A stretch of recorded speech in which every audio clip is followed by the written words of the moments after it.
दसन बिहोन भोंगं मंत्रं गारड़ी निवारं। जैसे सपेरा जिसने गारड़ी मंत्र नूं सिद्ध कीता, मंत्रां दे अपने अपने नाम। जिहड़ा मंत्र सप ते काम करदा है उहनूं गारड़ी कहंदे ने। ते इस मंत्र नूं जिसने सिद्ध कीता है,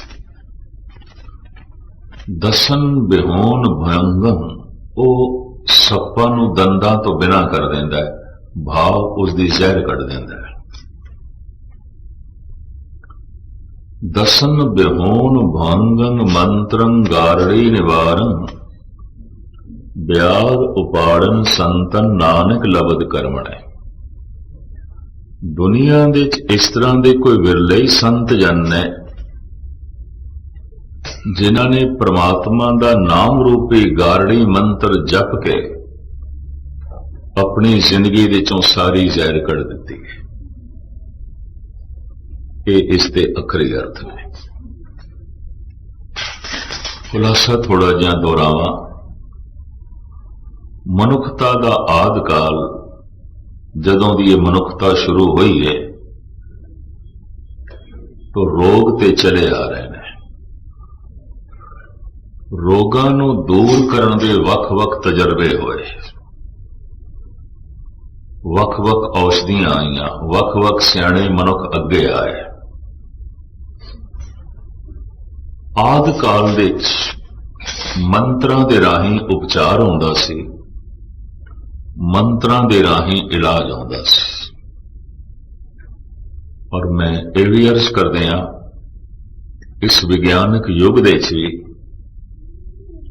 इस संबंधी विश्वास वधदा ही जा रहा है। हर मंत्र का मनुख के मानसिक मंडल दे उत्ते अपना असर है। जे गुरु की बाणी कोई मन नाल पढ़े उसका अपना असर है। कोई गंदे गीत मुंह नाल पढ़े आवाज करके उसका अपना असर है। कौड़े बोलन का अपना असर है, मिठे बोलन का अपना असर है। हर बोल उदियां अपनियां तरंगां होंदियां ते मन नूं प्रभावित करता है। तो पुराने सियाणे मनुख उन्हां दी समझ विच एक गल आ गई सी कि किसी एक मंत्र नूं जपदे रहिए ते उस मंत्र दे विच ध्यान एकाग्र हो जाए ते मंत्र दा रूप हो जाइए ते मंत्र सिद्ध हो जाता है। ते जिस कोल मंत्र सिद्धि होंदी सी उन्होंने कहते सन ये सिद्ध पुरुष है, ये ते कोई सिद्ध पुरुष है। और आपकी ज्ञात लई अर्ज करा, सिद्धियां तो गुरबाणी ने इनकार नहीं किया। सिद्धियां कुछ ते सुते सिद्ध फलत होंदियां, ना उन्होंने चाहत होंदी है ना उन्होंने कामना होंदी है। पर जिहदे मन विच हर वक्त परमात्मा का नाम चलता है तो सुभावक किधरे न किधरे ये सिद्धियां अपने आप प्रगट होंदियां ने। जैसे पत्थर ते बड़ा सख्त है, पर वली किनारी ने जदे पत्थर सुटिया गुरु नानक थे तो सतगुरु इंज हथ कर देन, पंजा अजे भी लगे हुए, पत्थर कोमल हो गया। एक करामात दिखाई नहीं है, सिद्धि प्रदर्शित नहीं की थी, हो गई सुते से सुभावक हो गई। एक ते जो सुभावक हो जाती ने रबों ईश्वरी, एक पहले ही कल्पना कर ली जाती है कि इस तरह की ताकत मेरे को आनी चाहिए, तो फिर विशेष मंत्रां दा जप करके उस तो कोई मनुख फिर सिद्धि प्राप्त करता है। और ये 18 तरह दीयां सिद्धियां मनिया गई। 9 निधि 18 सिद्धि, गुप्त हो जाना, प्रगट हो जाना, सूक्ष्म हो जाना, अस्थूल हो जाना, दूसरे दे मन दे भाव विचार जान लेने ते दूजियां दे उत्ते अचानक अपने विचारां दा प्रभाव पा लेना, गैबी रूहां नाल गल कर लैणियां, वख-वख खंडां ब्रह्मंडां दा भरमण करना, कि पुराने जमाने की सिद्ध ते हुण भी किधरे किधरे शरीर दे चों रूह नूं कढ़ के पता नहीं खंडा ब्रह्मंडा च किथे किथे तक लै जांदे ने। इसका जिक्र बकायदा गुरु अर्जन देव जी महाराज ने किया है। परमाणु पर्यंत आकाशे दीप लो से खंडने। कोई मनुख परमाणु जितना बारीक हो जाए, अणु जितना, अणु ते बहुत वड्डी तो वड्डी खुर्दबीन दे नाल भी नहीं देखा जा सकता, पकड़ विच नहीं, एहसास है, महसूस है। अणु एक परमाणु। साहब कहते ने कोई मनुख विशेष तरह की सिद्धि द्वारा परमाणु जितना बारीक हो जाए, किसी नूं ना दिसे, नदरी किसे ना आवो, ना किछ पिया ना खाओ। महाराज ने इन्हां सारियां दा जिक्र किया। परमाणु पर्यंत आकाशे दीपलो से खंडने। वख वख जो खंड ब्रह्मंड ने, ग्रह ने, छत्र ने, उन्हां दा भ्रमण करे। और ये सारा भ्रमण कितनी देर दे करके आवे? महाराज कहते हैं गछैन नैन भारेण। अख दी पलक थल्ले तो जितनी देर दे उपर होंदी है, बस इतनी देर सारे खंडां दा भ्रमण करके आ जाए। कोई मनुख इतनी प्रबल सिद्धि भी प्राप्त कर लवे। परमाणु पर्यंत आकाशे दीपलो से खंडने। गछैन नैन भारेण नानक बिना साधु न सिद्ध्यते। भावे सारा भ्रमण करावे एक पलक दे, लेकिन फिर भी बिना गुरु की शिक्षा तो, बिना गुरमंत्र दे जप तो उस परम पद की प्राप्ति नहीं होनी जिस दे जन्म मरण तो छुटकारा हो जाता है, सिद्धियां तो मिल जाएंगी। तो विशेष तरह के मंत्र ने, उन्हां दी आराधना है, ते उन्हां दे अपने अपने फल ने। यह गल मनुखता के आद काल दे कुछ सियाणे मनुखों नूं समझ दे आ गई सी। जिवें सारे मनुख आत्मदर्शी नहीं होंदे, भगत नहीं होंदे, तो सारे मनुख इस तरह के ज्ञानी भी नहीं सन। विशेष तरह के मनुख, थोड़े थोड़े मनुख, उन्हां दी पकड़ विच इह गल आ गई सी। फिर उन्होंने इन्हां मंत्रां दे राही बकायदा एक प्रोफैशन, एक पेशा अख्तियार कर लिया कि असी रोगां नूं दूर करना है। फीस लैके रोगां दी निवृत्ति करनी है। तो इस तरह के पुरुषों नूं आख्या गया मांदरी, मंत्री, सियाणा। फारसी अरबी च कहंदे ने हकीम। हकीम का मतलब नहीं दवा दारू देवे, हकीम के अखरी अर्थ ने सियाणा। बई ये हिकमत जानदा है, सियाणप जानदा है, सियाणा है, अकलमंद है। तो इन्हां विच वख वख मंत्र, कोई पानी दे उत्ते चल लैंदा सी, और इस तरह के योगी ही इन्हां दिनां च भी कुछ एक ने दावा किया, तमिलनाडु के एक दो योगियां ने, पानी ते इंज चलना जिवें जमीन ते, अणु जितना बारीक हो जाना, गुप्त हो जाना, प्रगट हो जाना। एक तरह की सिद्धियां ने। तो कोई मंत्र सिद्धि इस तरह की प्राप्त कर लेंदा सी, उस नाल रोगां दा इलाज करदा सी, रोगियां दा इलाज। पहला इलाज दा ढंग यही सी, कन दुखदे ने, मत्था दुखदा है,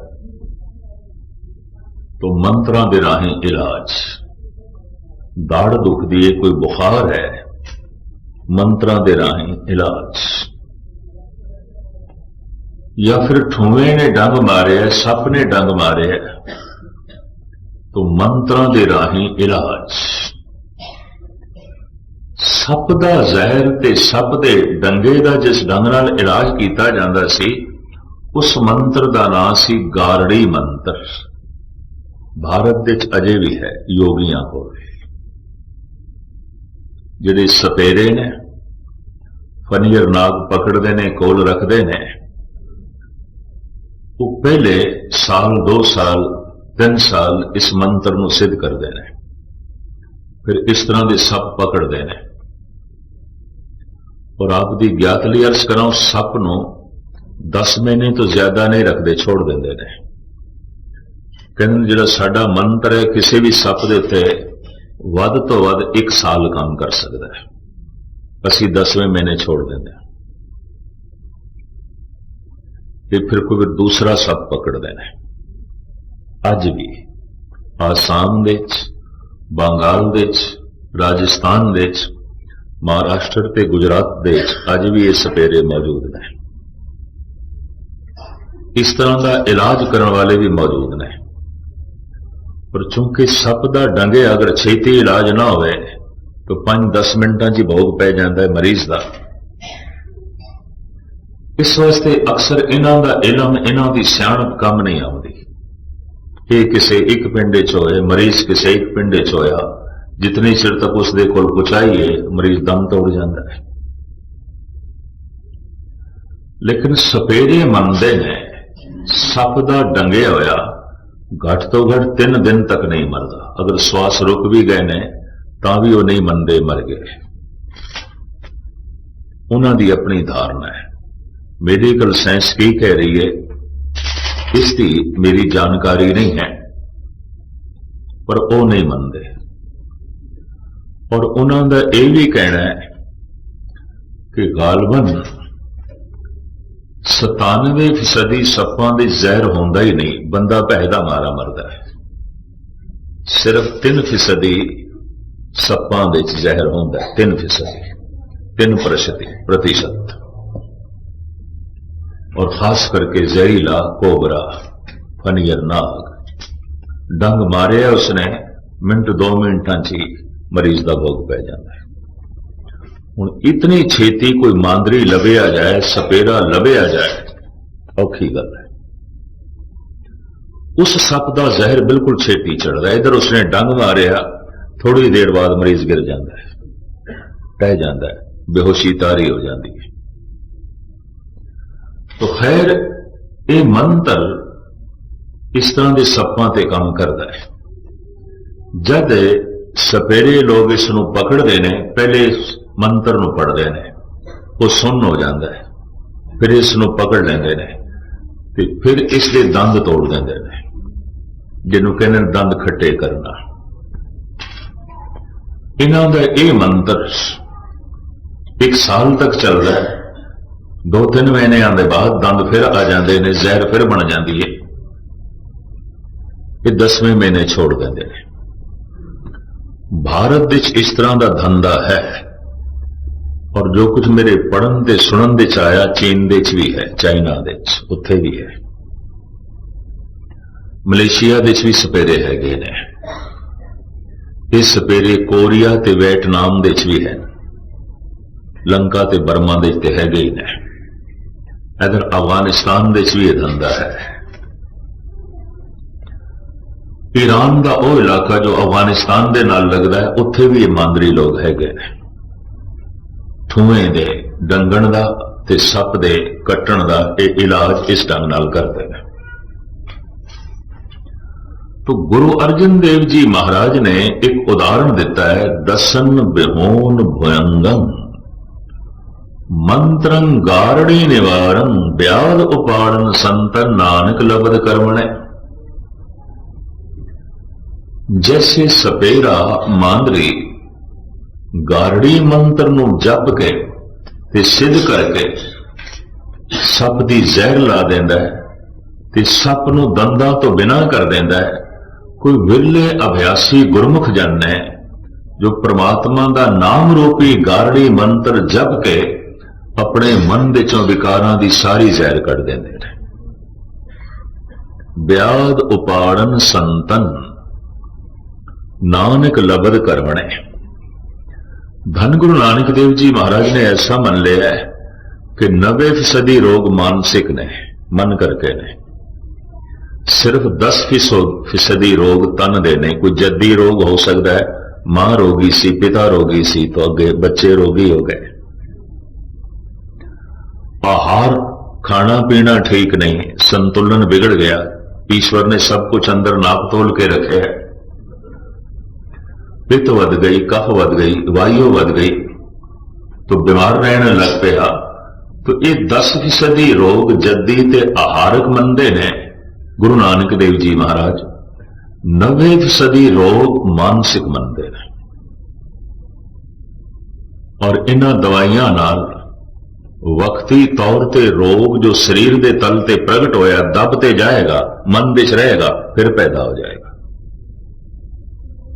गुरु नानक देव जी आप कहने उस वैद नूं समझांदे होया, दर्द होवे दुख रहे शरीर, ऐसा दारू लगे ना वीर।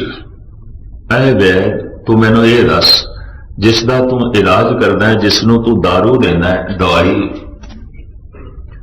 क्या वो फिर बीमार नहीं होता? तो वैद ने कबूल किया, फिर भी हो जाता है, फिर भी मेरे पास आंदा है।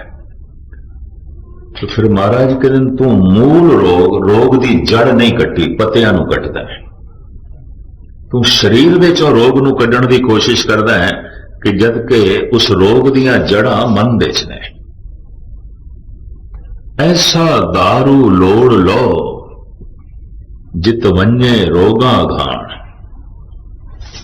लब ऐसी दवाई ऐसी औषधि जिस दे नाल रोगां दीयां जड़ां ही कटियां जाण ते मनुख वास्तविक खुशहाल हो जाए, तंदुरुस्त हो जाए। इनू संस्कृत विच कहंदे स्वस्थ हो गया, स्वय अस्थिति अपने विच टिक गया, तंदुरुस्त।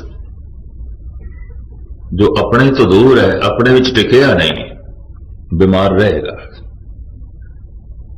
ये कुछ ना कुछ जो है खामियां पैदा होंगियां। मूल रोग बुनियादी रोग गुरु नानक देव जी महाराज कहते हैं एक है, फिर उस तो अनेकां होर रोग पैदा होंदे ने। जड़ एक है और ये एक जड़ अनेकां होर जड़ां पैदा करती है। और मूल रोग और मूल जड़ है कि दुख विछोड़ा एक दुख भुख, एक दुख सकत वार जम दूत, एक दुख रोग लगे तन धाए, वैद न भोले दारू लाए। सुरत शब्द तो जो विछड़ी हुई है,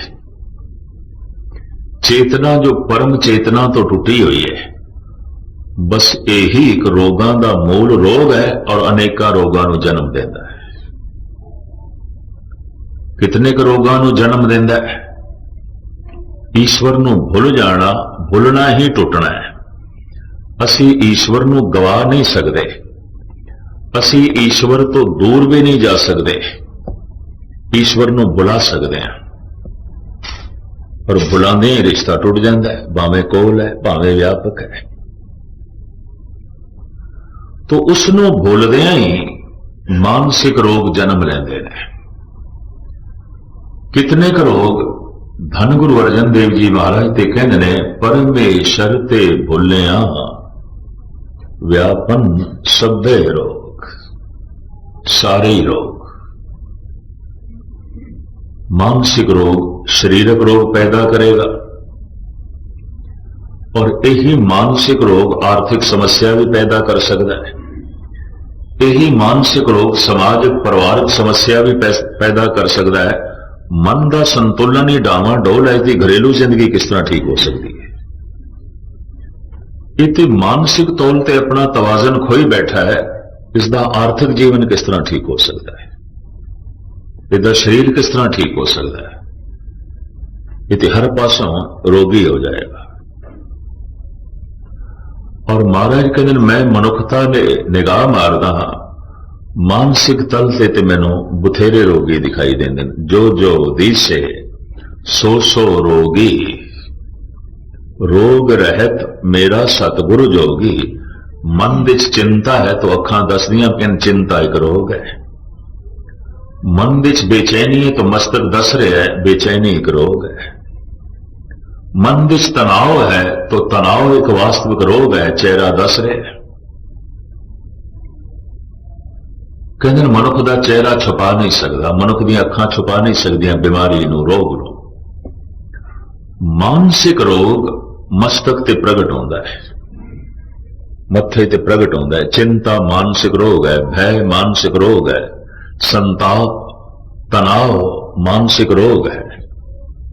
ਤਰ੍ਹਾਂ ਤਰ੍ਹਾਂ ਦੀਆਂ ਫਿਕਰਾਂ ਇੱਕ ਮਾਨਸਿਕ ਰੋਗ ਨੇ। ਮਨੁੱਖ ਦੇ ਨੇਤਰ ਤੇ ਮਸਤਕ ਤੇ ਸਭ ਕੁਝ ਪ੍ਰਗਟ ਹੁੰਦਾ ਰਹਿੰਦਾ ਹੈ। तो मानसिक रोग अगां चल के परिवारक समाजिक रोगों को जन्म देता है। यही मानसिक रोग आर्थिक रोग पैदा करेगा, और यही मानसिक रोग सब तो प्रथम शरीरक रोग पैदा करेगा, क्योंकि शरीर सब तो नेड़े है। फिर इस शरीर का जिन्हां जिन्हां नाल संबंध है जो नेड़े ने, वो प्रभावित होंगे, लाजमी होंगे। इस शरीर मानसिक रोगों की मार तो बच नहीं सकेगा। शरीर के बेशतर रोग उही ने जो मन तो उठ के शरीर तक पहुंचे ने। ते मन के तल ते पातशाह कहते ने, दुनिया बहुती रोगी है, जो जो दिसे सो सो रोगी, रोग रहत मेरा सतगुरु जोगी। भावें इन्हां रोगों को दूर करने वास्ते मांदरी आए अगे, तरह तरह के मांदरी जिन्होंने मंत्र सिद्ध किए सन, पर इतने सारे मांदरियां दे होंदियां होया भी रोग मौजूद सन। क्यों कि कोई एक मांदरी, कोई एक मंत्री, कोई एक सियाणा 2-4 साल मेहनत करके कोई एक मंत्र सिद्ध कर लैंदा सी, तो वो एक मंत्र एक रोग ते काम आउंदा सी। जैसे धन गुरु गोबिंद सिंह जी महाराज दे वक्त दी एक घटना पाउंटा साहब दी। पातशाह शिकार खेड़ के वापस जा रहे हैं अपने अस्थान पाउंटा साहब। रस्ते च बैठा जोगी, गर्मियां दे दिन सन और भारत दी गर्मी, वो चारों पासे धूणा बाल के, धूणा तपा के विचकार बैठा सी। चारों पासे अग बाल के विचकार बैठा सी। धन गुरु गोबिंद सिंह जी महाराज नूं योगी दी इस क्रिया दे उत्ते बहुत तरस आया। आख्या, योगी राज, उंज ही बड़ी गर्मी है, सूरज ही अग वरसा रहा है, ते तू चारों पासे अग बाल के विचकार बैठा है, शरीर नूं क्यों इतना कष्ट दे रहे हैं? गुरमत दा यह फैसला है, जे किसी को भुखा मारना गुनाह है तो अपने आप को भी भुखा मारना गुनाह है। किसी की हत्या करना जे गुनाह है, पाप है, तो अपनी हत्या करना भी पाप है। किसी को दुख देना जे पाप है, तो अपने आप को दुख देना यह भी पाप है। किसी को भुखा मारना जे पाप है, तो अपने आप को भुखा मारना यह भी पाप है। इस वास्ते गुरमत ने वर्त नूं नहीं मनिया। शरीर मंग रहा है, भुख लगी है, देखो क्यों भुखा मारिए। धन गुरु गोबिंद सिंह जी महाराज ते स्पष्ट कहते हैं, पूर्ण प्रेम प्रतीत सजे व्रत गोड़ मड़ी, मठ भूल न माने। भूल के वर्त दे विश्वास ना करे। अगर शरीर मंग रहा है तो देखो, किसी को भुखा मारना पाप है, अपने आप को भी भुखा मारना पाप है। किसी को दुखद करना जे गुनाह है, तो अपने आप को दुखी करना भी गुनाह है। किसी ते जबर जुल्म करना जे पाप है, तो अपने आप देते भी जुल्म जबर करना पाप है। किसी की हत्या करना पाप है, तो अपनी हत्या करना भी पाप है। सतगुरु कहने लगे, ऐ जोगी, अपने उत्ते इतना क्यों जुल्म कर रहे हैं? इस सोहनी काया परमात्मा ने दिती है जीवन सफल करने लई, समय नूं सफल करने लई, ते तू पिंडा तपा रहे हैं। जोगी कहता है, महाराज, इहदे नाल मैनूं सिद्धि मिलेगी, प्रसिद्धि मिलेगी और परमात्मा मिलेगा। तो धन गुरु गोबिंद सिंह जी महाराज दे बोल मैं आप जी दे सामने रखा। पातशाह कहते ने, जे तन दे तपाण नाल परमात्मा मिलदा है, ये अकाल उस्ताद दे बचन। ताप के किए ते जो पे पाइए अतापनाथ, तापना अनेक तन घायल सहत है। तन दे तपाण नाल जे ईश्वर मिलदा है तां जितनियां नूं बुखार चढ़िया होया है ते बुखार नाल जिन्हां दा पिंडा तपिया होया है उन्हां नूं परमात्मा मिलना ही चाहिए। गुरु गोबिंद सिंह जी महाराज जबान राम राम या वाहिगुरु वाहिगुरु जप रही तो उहदे च सुरत नहीं, उहदे च ध्यान नहीं, उन्होंने सुनिया नहीं जा रहा। इस तरह के जप नाल भी कुछ नहीं होएगा, क्योंकि इस तरह का जप जो वाहिगुरु बोल रहे बाहर उड़ के जा रहा है, अंदर ते प्रवेश करता नहीं। अंदर प्रवेश तां करेगा जे सुनिए, गाविए, सुनिए, मन रखिए भाव। इस दे किसी वक्त मैं स्पष्ट करांगा कि जप साधना बहुत कठिन है, आखन औखा साचा ना। जबान वाहिगुरु वाहिगुरु कर रही, कन सुनते नहीं पे, वाहिगुरु वाहिगुरु ते हवा च उड़ गया, बाहर उड़ गया, इहदा हिरदे नाल ते कोई संबंध जुड़िया नहीं। तो पातशाह कहते हैं जाप के किए ते जो पे पाइए अजाप नाथ, पूदना सदैव तो ही उचरत है। पूदना एक पंछी है, मध्य भारत, राजस्थान, यूपी दे बहुत तादाद दे पाया जाता है।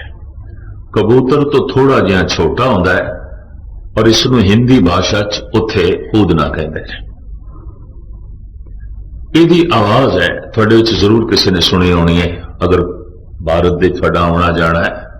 वो बोलदा है तू ही तू ही तू ही तू ही, ये उसकी बोली है, उस पंछी की। कबूतर तो थोड़ा जिहा छोटा होंदा है और मटियाले रंग का होंदा है, मिट्टी वाला रंग। राजस्थान दे मध्य भारत दे और यूपी दे बहुत तादाद दे पाया जाता है। जिथे बैठा है दरख्त ते जिधरे भी बैठा है तू ही तू ही तू ही करता है। तो महाराज कह रहे ने अगर वाकई जप करन दे नाल, सिर्फ जबान नाल जप करन दे नाल परमात्मा मिलता है, तो हुण तक इस पूदना पंछी नूं मिल जाना चाहिए सी। सारा दिन करी जाता है तू ही तू ही तू ही।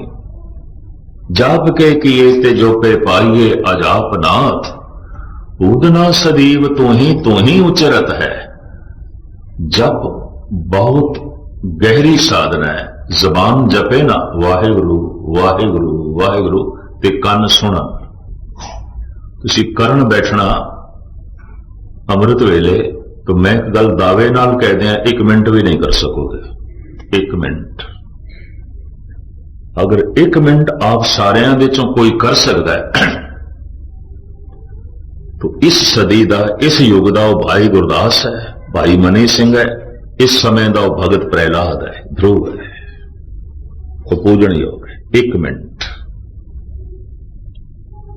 सदियां दे पाप क्यों ना होवन ते कई जन्मां दा अज्ञान क्यों ना होवे, इस 1 मिनट दे नाल मिट जाता है। जैसे किसी कमरे दे 50 साल का अंधेरा होवे, बंद पिया होवे, ते इस अंधकार नूं कड्ढण लग्या कि 50 साल लगणगे, एक छिन दे निकल सकदा अगर बत्ती जलाई है। कलगीधर पिता कहते एक चित जाए एक छिन दे आयो, काल फास के बीच ना, एक छिन एक सेकंड। जबान जो कह रही है वाहिगुरु वाहिगुरु और पूरी एकाग्रता दे नाल कन सुन रहे ने, ते कन तां ही सुनणगे जे एकाग्रता वरना नहीं सुन सकते। अक्सर मैं उदाहरण देना हूं, एक मनुख बोल रहा है, दूजा सुन रहा है, तो सुनने वाला अचनचेत कह दिंदा मित्रा ये गल फिर आख मैं नहीं सुनी, तू क्यों नहीं सुनी? कहता मेरा ध्यान किसी होर पासे चला गया। तो सुनना तो ध्यान नहीं सी और किसने सुनना है? अगर ध्यान नहीं कान नहीं सुन सकते, अगर ध्यान नहीं तो ये अखां वेख भी नहीं सकदियां। कई दफा मनुख अपने घर के कोलों लंघ गया होंदा है, बूहे तो अगों लंघ गया है, जैसे अखां नाल ध्यान जुड़िया है तो ख्याल आंदा लै घर तो मैं पिछे छोड़ा है, जाना घर दे सी। ध्यान नहीं, किताब खोल है, ध्यान नहीं है, जबान पढ़ी जा रही है और बिल्कुल ठीक पढ़ता जा रहा है। लेकिन जैसे ध्यान एकाग्र होता है तो उन्होंने यह पता चलता है एक सफा मैं पढ़ गया, मैंने पता तो नहीं की मैं पढ़िया है, मुझे पढ़ गए पूरा सफा पढ़ गया पर ध्यान नहीं सी। धर्म की साधना नूं, नाम साधना नूं ध्यान साधना कहते हैं। ध्यान साधना, नाम साधना, ध्यान साधना, धर्म साधना। कठिन है काम। अगर पूरा ध्यान पूर्वक कोई सुन नहीं रहा, जो जबान जप रही है, तो वह मंत्र ते हवा दे उड़ गया, हिरदे च उसने प्रवेश ही नहीं किया। जब सतगुरां ने उस जोगी नूं कहा जे तन नूं तपाण नाल परमात्मा मिलता है, तो जितनियां नूं बुखार चढ़िया होया है, इन्हां सारियां नूं ईश्वर मिल ही जाना चाहिए। ताप के किए के जो पे पाइए अतापनाथ, तापना अनेक तन घायल सहत है। कहते ने ये योगी एक ते धूणे नाल अपना तन इसने तपाया सी, एक उंज गर्मी सी, एक सतगुर दे बचन सुन के क्रोध की गर्मी उसके अंदर पैदा हो गई। धूणे तो बाहर निकल के आया ते कहने लगा, महाराज मैनू दसोगे तुसी जाना किथे? हालांकि जोगी नूं पता सी। सतगुरु कहना ओ साडा स्थान है पाउंटा, उत्थे जावांगे। जमुना किस तरह पार करोगे? तो सतगुरु कहने लगे, असी बेड़ी ते बैठ के आए सी, मला सानू इधर उतार गया सी, असी हुण जावांगे, बेड़ी विच बैठांगे, पार हो जावांगे। ये जोगी हस पिया खिड़खिड़ा के। सतगुरु बेड़ी दे च बैठ गए, ये जोगी पानी ते चलन लग पे। इतिहास ये कहता है, शायद दुनिया भर की खबरों की जो स्टडी करते हैं, पढ़ते रहते हैं, सारी दुनिया के हालात उन्होंने पता होगा।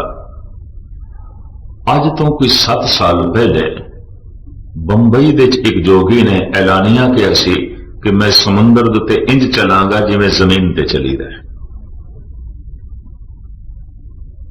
चौपाटी दे तट दे उत्ते मैरिन ड्राइव, जो खास एक इलाका है बंबे का, समुंदर का किनारा,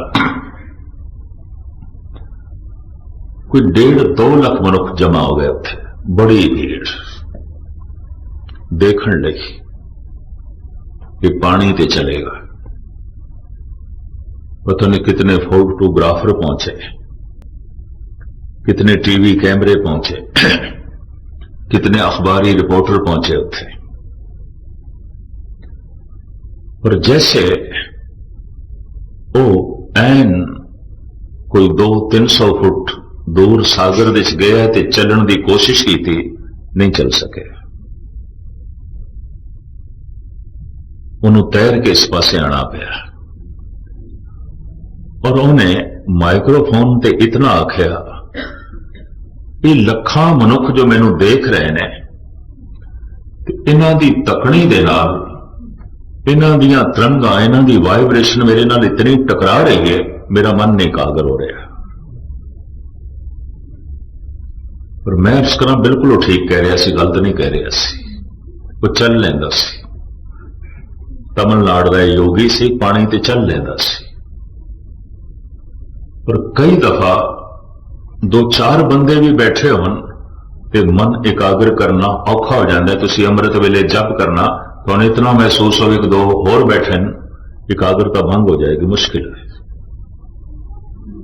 इनू कहते हैं व्यक्तिगत बंदगी, एक होंदी समूहक बंदगी कि तुसी कीर्तन सुन रहे हो, कथा सुन रहे, समूहक बंदगी इकट्ठी। और गुरमंत्र दा जप वाहिगुरु वाहिगुरु, ये समूहक बंदगी नहीं है, ये व्यक्तिगत बंदगी कले। इसे सार किताबड़ी का करता कहता है, भोजन भजन खजाना नारी, चारों पड़दे के हितकारी। एवं नहीं कह देता, एक भजन पढ़ते चाहिए, नहीं तो हो भी नहीं सकेगा, एकाग्रता छेती भंग हो जाएगी। उन्हें कहा, भाई लोगों तुसी मेरे ते भरोसा करो, भावे ना करो, तुसी इतने इकटिक होके जो मैनू देख रहे हो, और इतनी बेसब्री नाल थोड़े देखण नाल इतनियां मेरे नाल लहरां टकरा रही ने, मैं एकाग्र नहीं हो रहा, मेरी एकाग्रता भंग हो जाती है, तो मैं चला किस तरह? उंज चल लेंदा सी।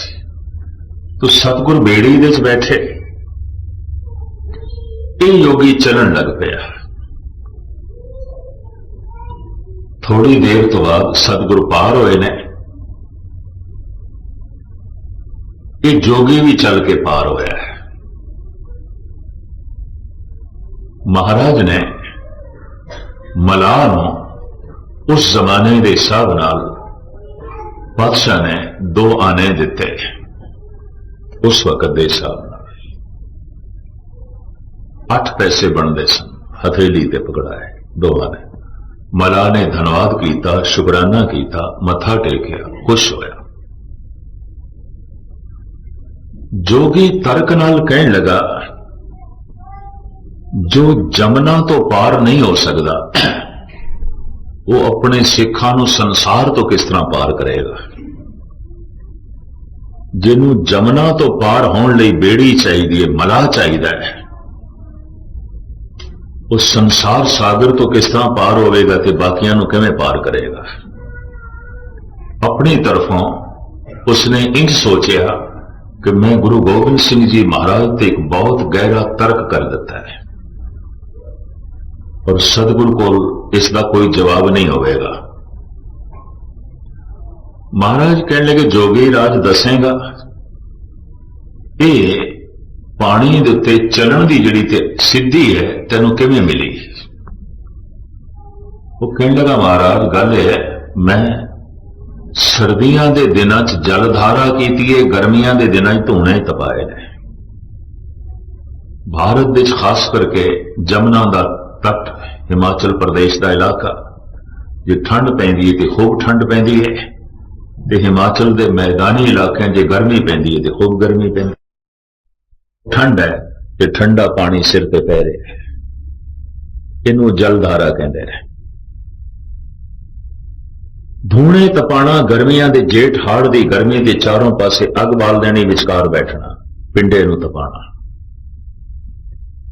वो कहने लगा, महाराज मैं 12 साल तक एक क्रिया की, सर्दियां दे जलधारा और गर्मियां दे धूणे तपाए ने। मेरा जपे होया मंत्र सिद्ध हो गया, मैं पानी ते चल सकता, मैनू सिद्धि मिल गई है। सतगुरु कहने लगे, तेरे 12 साल की तपस्या की कीमत 2 आने। 12 साल की तपस्या अगे की, जमुना पार की है, आपां 2 आने खर्च किए ते जमुना तो पार हो गया। ते जेड़ा काम 2 आनियां नाल होंदा होवे, जिंदगी दे 12 साल इस व्यर्थ काम लई जाया नहीं करने चाहिए। और पता है सतगुरु का अगला वाक, जल के तरैया को गंगेरी सी कहत जग, आग के बछैया सो चकोर समझा नहीं है। एक गंगेरी पंजाब विच इसनूं जल जुलाहा कहते हैं। ये पानी दे उत्ते चलदा है, तैरदा नहीं, चलदा है। जल जुलाहा बहुत छोटा जिहा होंदा है। तो महाराज कहते हैं, अगर पानी दे उत्ते चलना भी आ गया तो फिर वो जिहड़ा गंगेरी है उन्होंने भी असीं सिद्ध कह दईए, वो भी चलदा है।